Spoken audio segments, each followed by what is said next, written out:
There's a guy on your street, maybe two houses down, maybe in your building, and he drives a blacked out Range Rover, wears a Rolex, and talks about his portfolio at every backyard barbecue.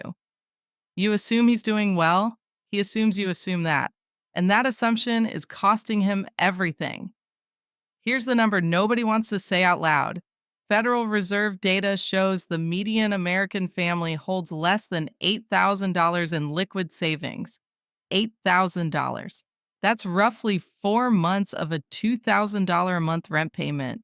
Yet that same data period shows record spending on luxury goods, leased vehicles, and personal accessories. The math doesn't work. And it's not supposed to, because a massive portion of what looks like wealth in this country is theater. Expensive, financially devastating theater.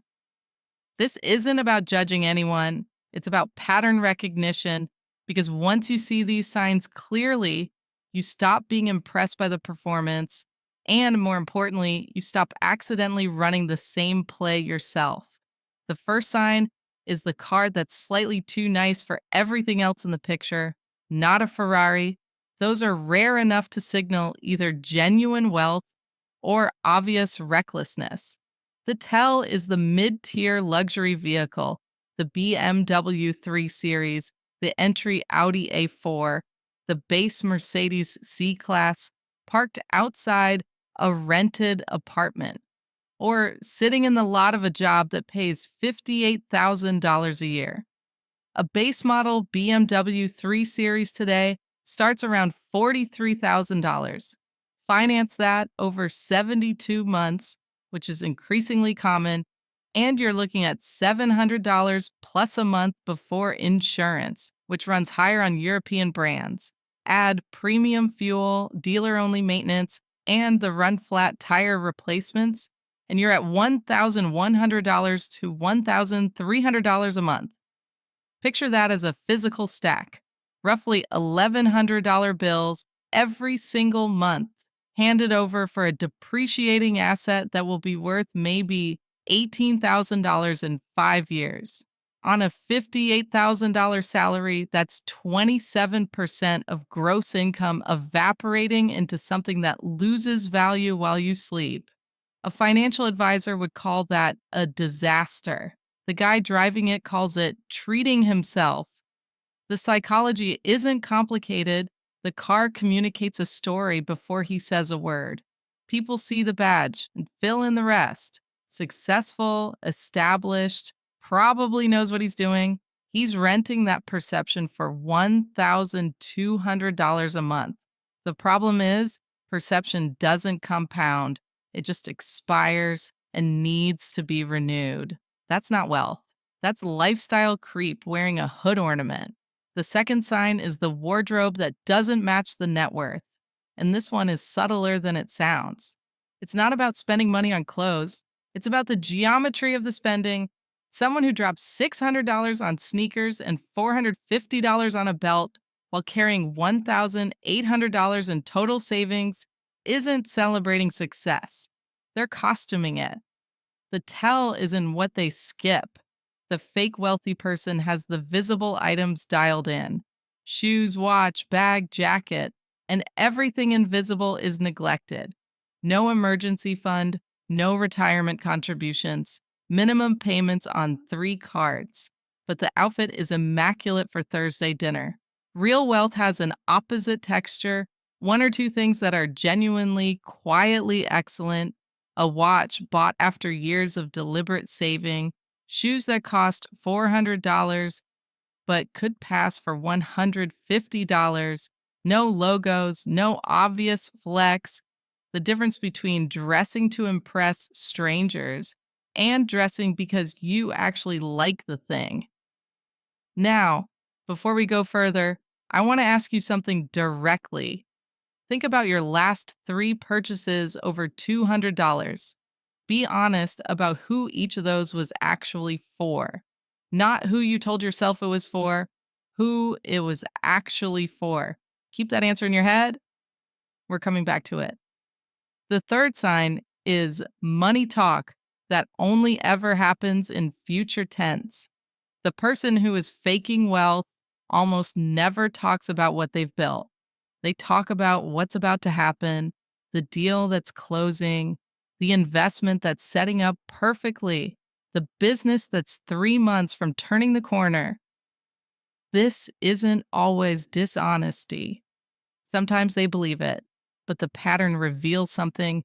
The present doesn't match the image they need to project. So they borrow credibility from an imagined future. The $50,000 business that's going to be $1 million business. The crypto position that pays off when the market turns. Always almost there.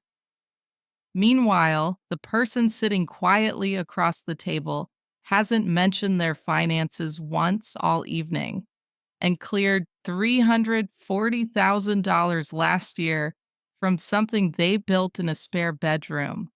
Genuine financial security doesn't need an audience. It doesn't need to be believed by anyone at the table because it doesn't need the table's approval to exist. That's Omaha wealth. Quiet, private, completely indifferent to your opinion. The fourth sign is one-upping disguised as enthusiasm. You mentioned Portugal. Before you finish the sentence, they've been to Lisbon 3 times, know the owner of the restaurant you went to, and stayed at a hotel that wasn't even bookable without a connection. Your experience shrinks. Their version expands to fill every available space.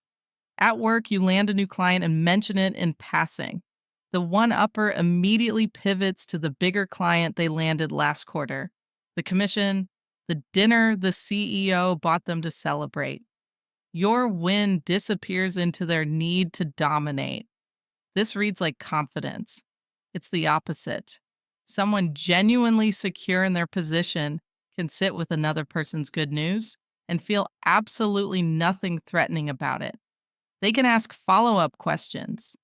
The one-upper needs to win every exchange because their self-worth runs entirely on social comparison. And that's not success psychology. That's scarcity psychology with expensive clothes on.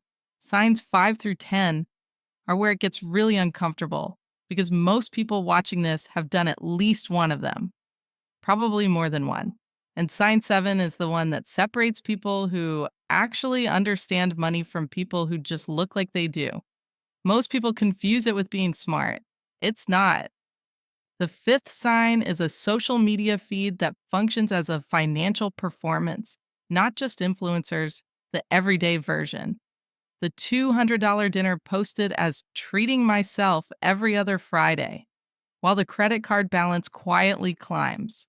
The vacation photos that represent 11 days of real living and 354 days of grinding to afford them. But the feed only shows the 11. There's a behavioral loop documented in consumer psychology research that's worth understanding. Spending generates content. Content generates validation. Validation triggers the urge to spend again. To generate more content, the purchase and the post become inseparable, which means the lifestyle is no longer being lived for the person living it. It's being performed for whoever is watching. And whoever is watching doesn't pay your rent. Here's what makes this particularly brutal.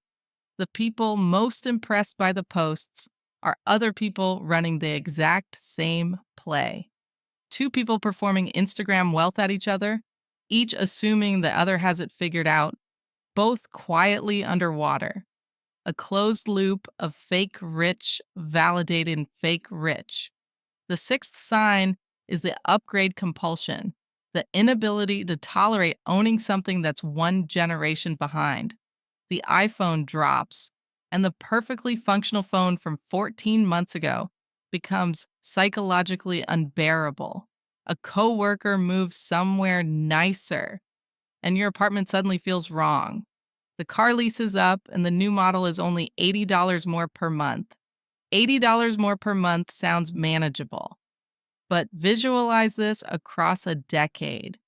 If you redirect that $80 plus the $1,200 car payment it's attached to into an index fund averaging 7% annually, you're looking at a stack of money that clears $620,000 over 20 years. That's not a motivational estimate. That's compound interest on a depreciating asset versus a growing one. The car is gone. The $620,000 is gone. The image of success it purchased lasted about as long as the new car smell. The actually wealthy have a different relationship with good enough. Warren Buffett has lived in the same house in Omaha since 1958. That's not an accident of personality. That's the mentality that made the $100 billion possible. Omaha wealth doesn't upgrade because it doesn't need to prove anything. Instagram wealth upgrades constantly because the proof expires every 18 months. Now, here's the sign most people in the comments are going to recognize in someone they know, and maybe in themselves. Drop a comment below telling me which of these signs you've caught yourself doing. Not someone else, you. Because that's the only answer that's actually worth anything. The seventh sign is the get rich fast orbit. Crypto day trading, then drop shipping, then options plays, then some system involving whole life insurance that their guy explained over coffee. The specifics rotate. The energy is always identical. Enormous confidence, no auditable track record, and a strong suggestion you should probably get in now before it's too late. 6 months later, ask about it. Watch the subject change in real time. They've moved on to the next opportunity, just as certain, just as urgent.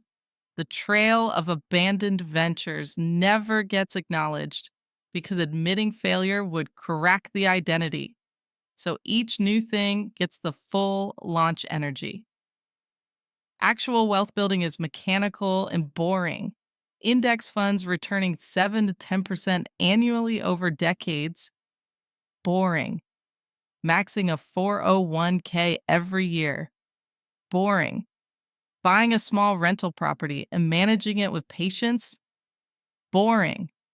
None of these generate content. None of them let you tell a dramatic story at a dinner party. They just work quietly while the person chasing the next opportunity spins in place, getting older, building nothing. The eighth sign is condescension disguised as advice. You drive a 6-year-old Camry. They mention casually, helpfully, that you could probably be in something nicer at this point in your career. You're renting and seem fine with it.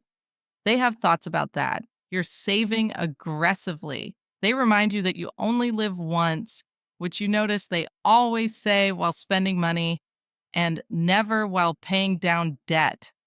The unsolicited advice isn't about you, it's about them. Your Camry is evidence that the luxury lease was optional. Your savings rate is evidence that the weekend trips were not strictly necessary. You're not a person to them in that moment. You're a contradiction that threatens the narrative they've built around their own choices. So they advise you warmly and firmly toward making the same decisions they made. Because if you validate their choices feel less fragile. The ninth sign is invisible debt made to look like income. This one is harder to see from the outside, but has tells. The person who talks about spending freely, but gets vague when things get concrete. Who mentions an investment, but can't explain the return. Who lives somewhere nice, but has said twice in passing that things have been a little tight lately. Tight and expensive looking at the same time is almost always debt-shaped. Consumer debt in the U.S. crossed $5 trillion in 2024. The machinery of lifestyle inflation runs almost entirely on borrowed money that people have psychologically reframed as income. Not the total cost, just the monthly payment. Can I make the payment? Yes. Great. purchased. The net worth conversation never happens because the net worth number is something they genuinely do not want to calculate. The 10th sign is the loudest and the easiest to see once you know what you're looking at. Everything is designed to be seen, not one or two things, everything. The outfit, the car, the vacation destination, the restaurant, the watch, the bag, the neighborhood. Every element selected with an external audience in mind. There's no version of their life that isn't performing for someone. This is different from caring about aesthetics. Aesthetics are internal. I like this. Performance is external. How does this read? The question driving every decision isn't, do I want this? But will this be convincing? And the answer to that question always requires more visible, more recognizable, more expensive looking, because the image needs constant maintenance. And there's always someone who hasn't been impressed yet, the person who maxes their 401k every year, keeps 6 months of expenses liquid, drives a paid-off car, and invests consistently in index funds looks completely unremarkable from the outside. They look like your neighbor with the gray Honda. They don't look like anything because they have nothing to prove.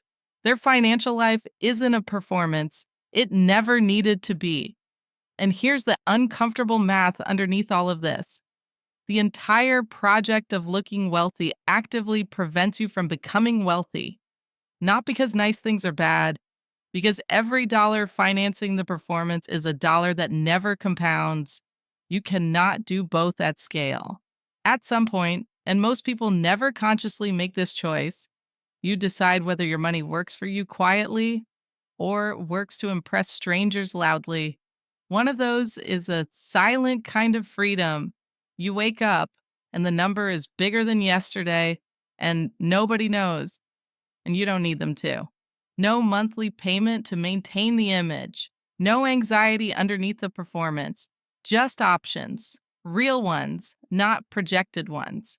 The other is a loud, expensive prison. And the cruelest part is that the inmates keep redecorating, convinced that the right purchase is finally going to make it feel like home. So, which one are you actually building?